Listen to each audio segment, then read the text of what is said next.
Hello friend, welcome back to my channel সুদীপ্তার cooking garden. আশা করি সবাই ভীষণ ভালো আছেন। আবারও একটা নতুন রেসিপি নিয়ে আমি সুদীপ্তা চলে এলাম আপনাদের কাছে।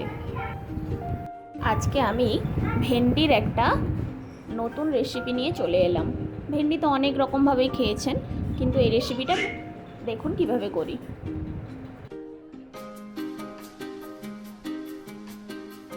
এখানে আমি মাঝারি সাইজের কয়েকটা ভেন্ডি নিয়ে নিয়েছি। এখন একটা পাত্রের মধ্যে জল নিয়ে ভেন্ডিগুলোকে খুব ভালোভাবে ধুয়ে নেব। ভেন্ডি সবসময় কাটার আগেই ধুয়ে নিতে হয়।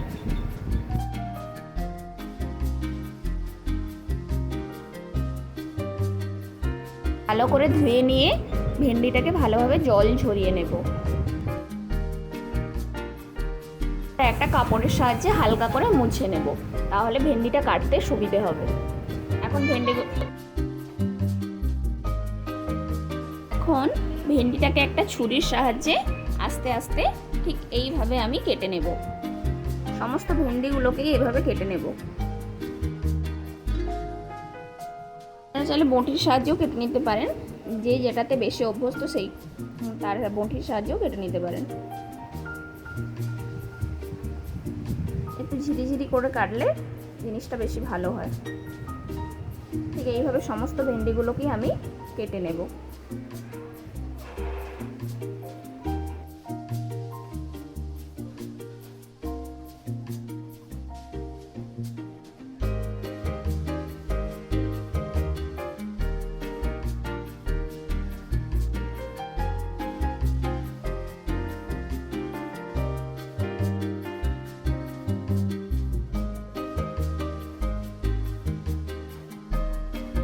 সমস্ত ভেন্ডিগুলোকে আমি এইভাবে কেটে নিয়েছি। আপনারা চাইলে এটাকে একটু ভিনেগারে ভিজিয়ে রাখতে পারেন। আর এখন একটা পাত্রের মধ্যে নিয়ে নিচ্ছি বেসন। এখানে বেসন নিয়েছি 3 টেবিল স্পুন,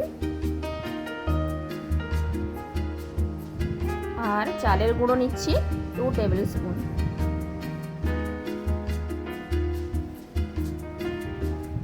হলুদ নিচ্ছি 1/4 স্পুন। আর ঝালটা আমি পরিমাণ যে যেমন খেতে পছন্দ করেন দিয়ে দেবেন। আর জিরে গুঁড়ো, ধনে গুঁড়ো, আর এখানে নিয়েছি লবণ, স্বাদ মতো লবণ, আর জল দিয়ে দিচ্ছি। জলটা অল্প অল্প পরিমাণে দিয়ে ভালোভাবে গুলিয়ে নিতে হবে।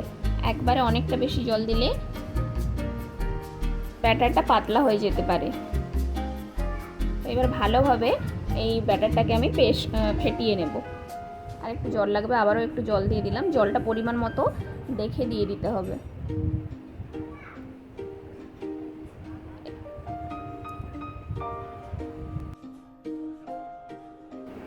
ব্যাটারটা খুব বেশি পাতলা বা খুব বেশি মোটা হবে না, মিডিয়াম হবে। ঠিক এইরকম দিয়ে, আর এখন আমি ভেন্ডিটার ওপরে অল্প অল্প পরিমাণে মাখিয়ে নিচ্ছি লবণ। লবণটা মাখিয়ে নিলে ভেতরে লবণটা চলে যাবে, টেস্টটা একটু বেশি লাগবে। তো এইভাবে ঠিক লবণটাকে আমি মাখিয়ে নিচ্ছি।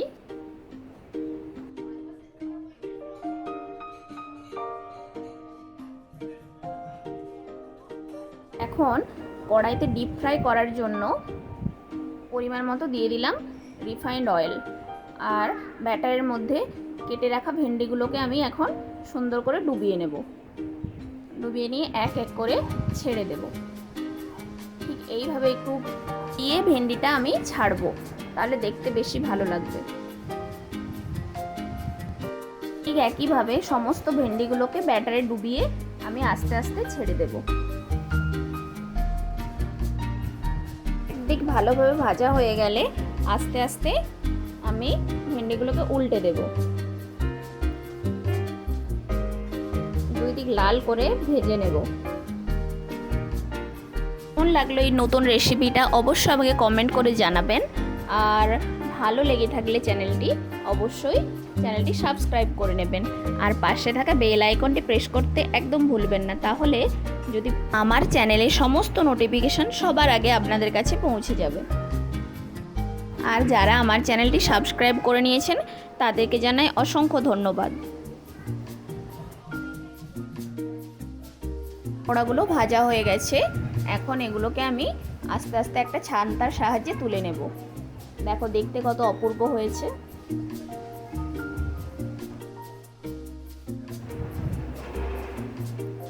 আর এখন যে ভেন্ডিগুলো থেকে গেছিলো সেগুলোকে আস্তে আস্তে আমি এখন আবারও ভালোভাবে পকোড়ার আকারে ভেজে নেব।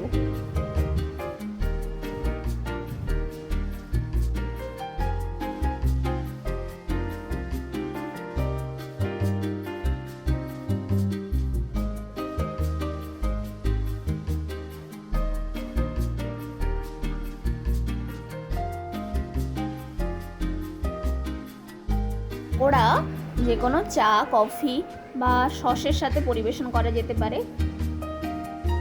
আজকের মতো রেসিপিটা এই পর্যন্তই। সবাই ভালো থাকবেন, সুস্থ থাকবেন। ধন্যবাদ।